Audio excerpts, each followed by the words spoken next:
True greatness is forged in the crucible of one's thoughts. This timeless principle has been validated time and again by the lives of visionaries like Elon Musk, Steve Jobs, and Jeff Bezos. In his seminal work, Think and Grow Rich, Napoleon Hill famously posited that we become what we think about. Yet, if success is truly a product of the mind, why do so many continue to struggle? Is it a lack of foresight or a failure to recognize their own inherent potential? The following story explores these questions, offering a profound lesson on the power of mindset. Along the way, we will also refine our vocabulary to sharpen our command of the English language. I invite you to stay with us until the end. I promise this journey will be well worth your time.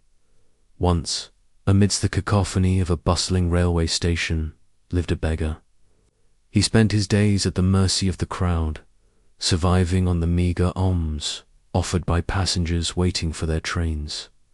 One afternoon, his gaze fell upon a well-dressed businessman stepping onto the platform. Noting the man's sharp suit and poised demeanor, the beggar thought, surely a man of such wealth will be generous. With renewed hope, he approached the stranger and extended a trembling hand. But instead of reaching for his wallet, the businessman looked the beggar in the eye and asked, "Do you always simply take? Have you ever considered what you might give in return?" The beggar was floored. In all his years, no one had ever posed such a question. "Sir," he stammered, "I am but a beggar. I live on the charity of others.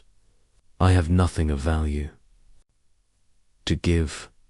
The businessman offered a thin smile. "If you believe you have nothing to offer, then you have no right to ask. I am a businessman. I believe in the principle of exchange. If you can provide something to me, I will gladly give something to you. But if you bring nothing to the table, I cannot help you." With that, the businessman boarded his train and vanished. The beggar stood frozen, the man's words echoing in the station's vaulted ceiling. He wasn't being cruel, the beggar realized. He was being honest.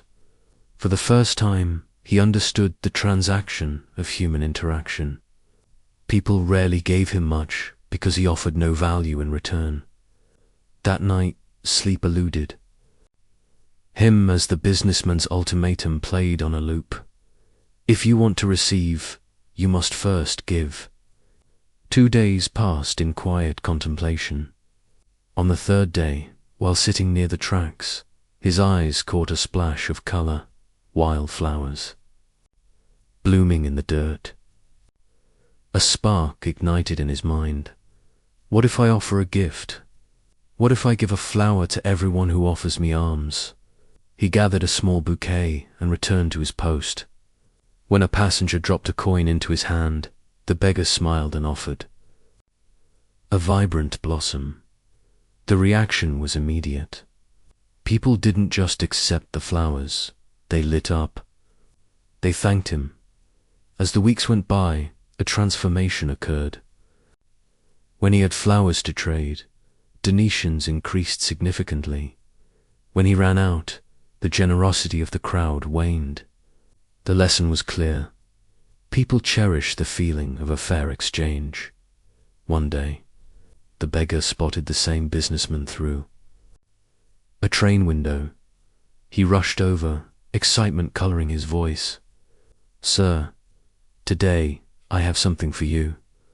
If you give me alms, I shall give you flowers in return."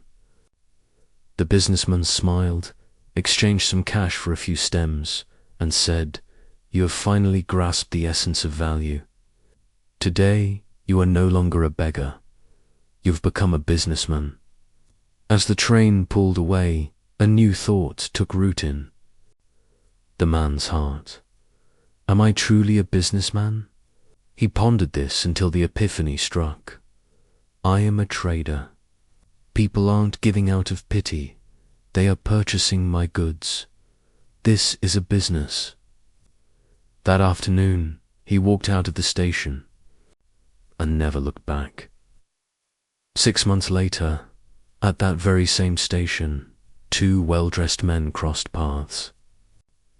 As they shook hands, one looked at the other with a sense of nagging familiarity.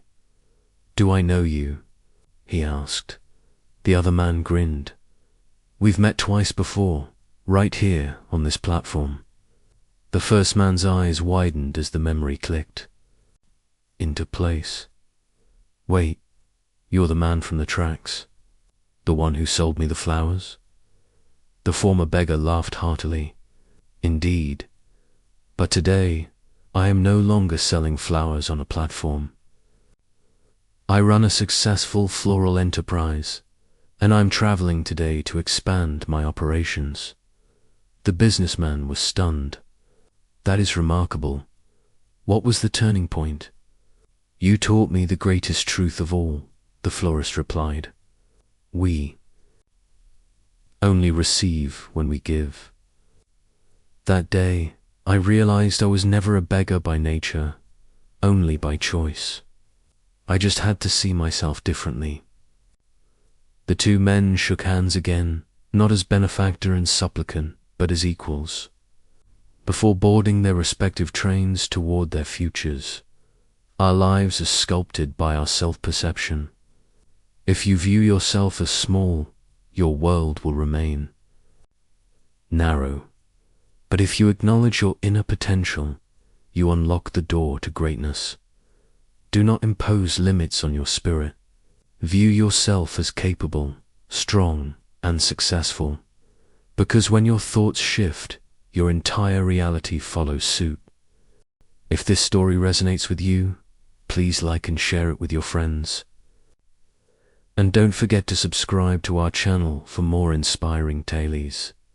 Thank you for accompanying us.